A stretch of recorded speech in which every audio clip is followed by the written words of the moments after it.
5 अनाथ बहनों का जादुई लौकी घर। हे भगवान, आज तो चूल्हे से ज्यादा ही धुआं उड़ रहा है।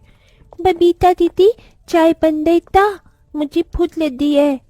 हाँ पूजा, चाय बन गई, बस मैं अभी देती हूँ। बबीता चारों बहनों को चाय देती है। दीदी, तुझ थाने तो है क्या? हाँ पूजा, रात की बासी रोटी रखी है, खाएगी? हाँ, दे दो दीदी। तभी पूजा की देखा देखी 7 साल की सोना भी भूख से छटपटाते रोटी मांगती है। दीदी, मुझे भी एक रोटी दे दो। रोटी तो अब नहीं है सोना। तभी पूजा अपने में से आधी रोटी सोना को दे देती है। ये लो छोना दीदी, तुम इसमें से खा लो। मेरी प्यारी बहन कितनी समझदार हो गई। मैं पिताजी को चाय देकर आती हूँ। अपने पिता को ढूंढते हुए बबीता अपने गरीब झोपड़ी के बाहर आती है, जहां सुदामा अपने आंगन में बोए गए पेड़ पौधे में पानी दे रहा था। पिताजी, मुझे पता था आप यही होंगे। हाँ, वो पौधे मुरझा गए थे ना, तो उन्हें ही पानी दे रहा था बिटिया। क्या पिताजी, इतना लगाव तो आपको अपनी 5 बेटियों से भी नहीं जितना इन बेजान पेड़ पौधों से है। ऐसा नहीं है बेटा, पेड़ पौधों में भी जान होती है। सोचो, अगर इस दुनिया में पेड़ पौधे ही ना हो तो कहां से मिल सकेगा पंछी पखेरू को घर और इंसान को छाया। हाँ, ये कहते हुए सुदामा देखता है कि उसकी झोपड़ी की छप्पर पर लगी बेल में बहुत सारी ताजा लौकी उगी हुई हैं, जिसे देखकर उसका मन खुशियों से भर जाता है। अरे वाह, राम जी की दया से कितनी सारी लौकी उगी हैं। पता है बबीता बिटिया, तेरी अम्मा बहुत ही बढ़िया लौकी के कोफ्ते बनाती थी, और जाते जाते अपने हाथों का स्वाद तेरे हाथों में दे गई। मैं तोड़ कर लाता हूं, आज नमक रोटी नहीं खानी पड़ेगी, आज तरकारी खाएंगे। इस दुनिया की कैसी बदहाली है, जहां एक अमीर करोड़ों कमाने के बाद भी सारी जिंदगी और कमाने की होड़ में रहता है, वहीं गरीब की आरजू तो बस इतनी सी होती है कि वो परिवार के साथ बैठकर चैन से 2 वक्त की रोटी खा सके। वो लौकी जैसे उस गरीब पिता और उसकी 5 बिन मां की बच्चियों के लिए खुशी भरा सौगात लेकर आई थी, पर किसी को कोई अंदाजा भी नहीं था कि अगले पल छिन क्या घटने वाला था। अरे बबीता बिटिया, धानी बिटिया, यहाँ तो पूरे छप्पर पर लौकी ही लौकी है। कई दिन तक खाएंगे तो भी नहीं सादेगा। बाबा, छप्पर के दूसरे हिस्से पर मत जाना, वो बहुत ही कच्चा है, नीचे आ जाएगा।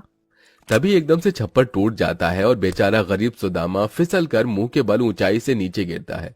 उसके सिर में बहुत खून बहता है। आ आ आ हे राम, ये क्या कर दिया तूने मेरे साथ? अभी तो मुझे अपनी 5 बच्चियों के लिए जीना था। सुलोचना को छीनकर तेरे जिया को चैन नहीं पड़ा था क्या? मेरे बाद मेरी बच्चियां अनाथ हो जाएंगी।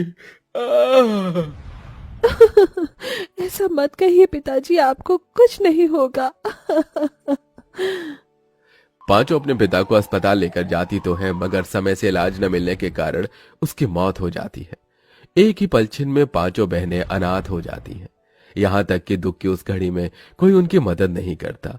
सबको बिना खाए 2 दिन गुजर जाते हैं। बबीता, गीतिका, पूजा, धानी और सोना सब भूखी थी। दीदी, भूख लगी है, कुछ खाने को दे दो। मुझे भी भूख लगी है दीदी।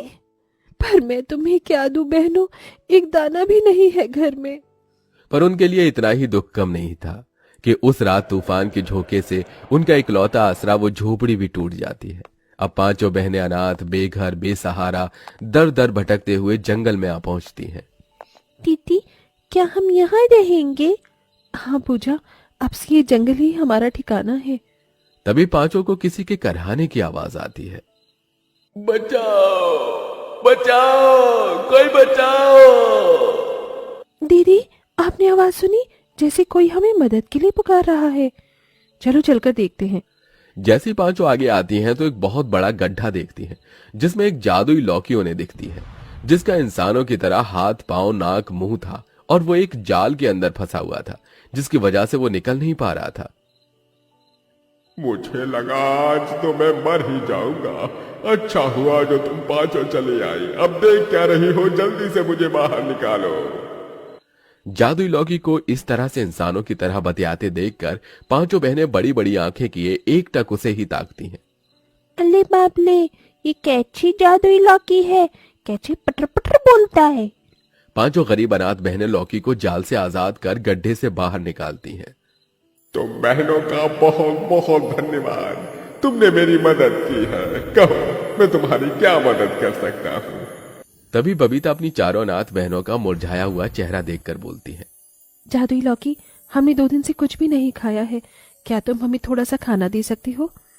अभी लो, आबरा का डाबरा, गिली गिली छू, 56 भोग की थाली हाजिर हो जा तू। जादुई लौकी के ये कहते ही रोशनी के साथ खाने से भरी थाली उनके सामने आ गई। पांचों हबड़ हबड़ कर खाने लगती हैं। अरे वाह, ये खाना कितना स्वादिष्ट है, एकदम अमृत जैसा। हाँ, आज तो दावत हो गई। पांचों बहनें प्लेट भरकर खाती हैं। तभी बबीता छलकते आंसुओं से कहती है। तुम्हारा बहुत बहुत धन्यवाद जादुई लौकी, तुम्हारी वजह से आज हम इतना स्वादिष्ट भोजन खा पाए हैं, जिसे हमने गरीबी में कभी देखा भी नहीं था। तभी गीतिका अपने मैले कुचैले कपड़ों को निहारते हुए बोली। जादुई लौकी, देखो ना, हम पांचों के कपड़े कितने गंदे हो गए हैं। तुमसे गुजारिश है, क्या तुम हमें नए कपड़े दे सकते हो? तभी एक बार फिर जादुई लौकी सुनहरी रोशनी से चमचमाती है और पांचों के सामने ढेर सारे सुंदर कपड़े प्रकट हो जाते हैं।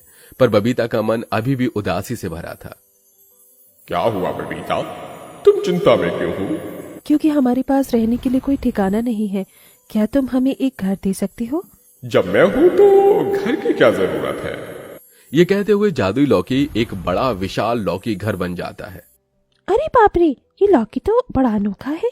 खाना मांगो तो खाना देता है, कपड़े मांगो तो कपड़े, और घर भी बन जाता है। पांचों लौकी के घर अंदर आ जाती हैं, जहां वो मीठी नींद सोती हैं। जहां गीतिका, सोना, पूजा और धानी तो सो जाती हैं, मगर बबीता अभी दुविधा में थी। ये जादुई लौकी तो हम बहनों के जीवन में जैसे मसीहा बनकर आया है। काश कि मुझे रोजी रोटी चलाने के लिए कोई काम भी मिल जाता। तभी लौकी घर बोलता है। तुम्हें रोजगार की क्या जरूरत है, जब मैं तुम्हें पैसे दे सकता हूं तो? नहीं लौकी घर, तुम हमारी इतनी मदद कर रहे हो तो ये बहुत है। अगर तुम पैसे दे दोगे तो क्या ही मकसद रहेगा हमारे जीवन का। मैं मेहनत करके कमाना चाहती हूँ और मेहनत की रोटी अपनी बहनों को खिलाना चाहती हूँ। बबीता की बात सुन लौकी घर मुस्कुराया और उसने उसे अपना जादू चलाया। बबीता को लौकी घर के बाहर से कुछ टिमटिमाता हुआ दिखता है। अरे, ये रोशनी कहाँ से आ रही है? बबीता ने बाहर जाकर देखा तो वहां एक पेड़ था जो लाल लौकियों से भरा चमचमा रहा था। अरे, ये लौकियों का पेड़ यहाँ कहाँ से आया? इन्हें मैंने उगाया है, तुम्हें काम की जरूरत थी ना? पर मैंने तो ये बात तुम्हें बताई भी नहीं थी। तभी लौकी घर खुद पर इतराता हुआ मुस्कुराकर बोला। मैं जादुई लौकी हूँ, मन की बातों को भी फट से जान जाता हूँ, और अब से तुम इन जादुई लौकियों से हलवा पकौड़े जो चाहे बनाकर बेचो। तभी डबडबाई आंखों से बबीता ने कहा। एक बार फिर से तुम्हारा बहुत बहुत शुक्रिया जादुई लौकी घर। तुमने एक पिता की तरह छत बनकर मुझे और मेरी बहनों को सहारा दिया है। अब अगले दिन से बबीता, गीतिका और धानी जादुई लौकी का हलवा पकौड़ा भाजी बनाकर बाजार में बेचती। लोग बड़े चाव से लौकी खाते, जिससे अनाथ बहनों की अच्छी कमाई होती। सब कुछ खुशहाल ही चल रहा था कि एक दिन जंगल में एक जादूगर आया। उसके पैरों की धम धम की आहट से लौकी घर डर के मारे मुंह बिचकाकर बिलक बिलक कर रोने लगा। क्या बात है लौकी घर, तुम रो क्यों रहे हो? क्योंकि अब मुझे वो लालची जादूगर ले जाएगा। मैं तुम बहनों से अलग नहीं होना चाहता। पर वो जादूगर तुम्हारे पीछे क्यों पड़ा है? क्योंकि वो जादुई लौकी से अपना लालच साधना चाहता है और धनी होना चाहता है। तुम डरो नहीं जादुई लौकी, उस जादूगर को आने दो तो। थोड़ी देर में जादूगर अनाथ बहनों के जादुई लौकी के घर के पास आ धमकता है। सुनो लड़कियों, क्या तुमने इस जंगल में किसी अजीब सी लौकी को देखा है?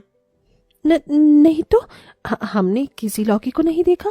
तभी जादूगर की नजर लौकी घर पर पड़ जाती है। ये घर तो लौकी के समान लगता है, तुम पांचों ने ये घर कैसे बनाया? कुछ दिन पहले इस जंगल में एक तपस्वी बाबा आए थे, और हमने उनकी मदद की, तो बदले में उन्होंने हमें ये लौकी घर बनाकर दिया है। धानी के इस जवाब से जादूगर असंतुष्ट भरे मन से लौकी घर को निहारता हुआ जंगल से चला जाता है और लौकी घर गहरी सांस भरते हुए कहता है। धन्यवाद, तुमने मुझे उस लालची जादूगर के हाथ पड़ने से बचा लिया।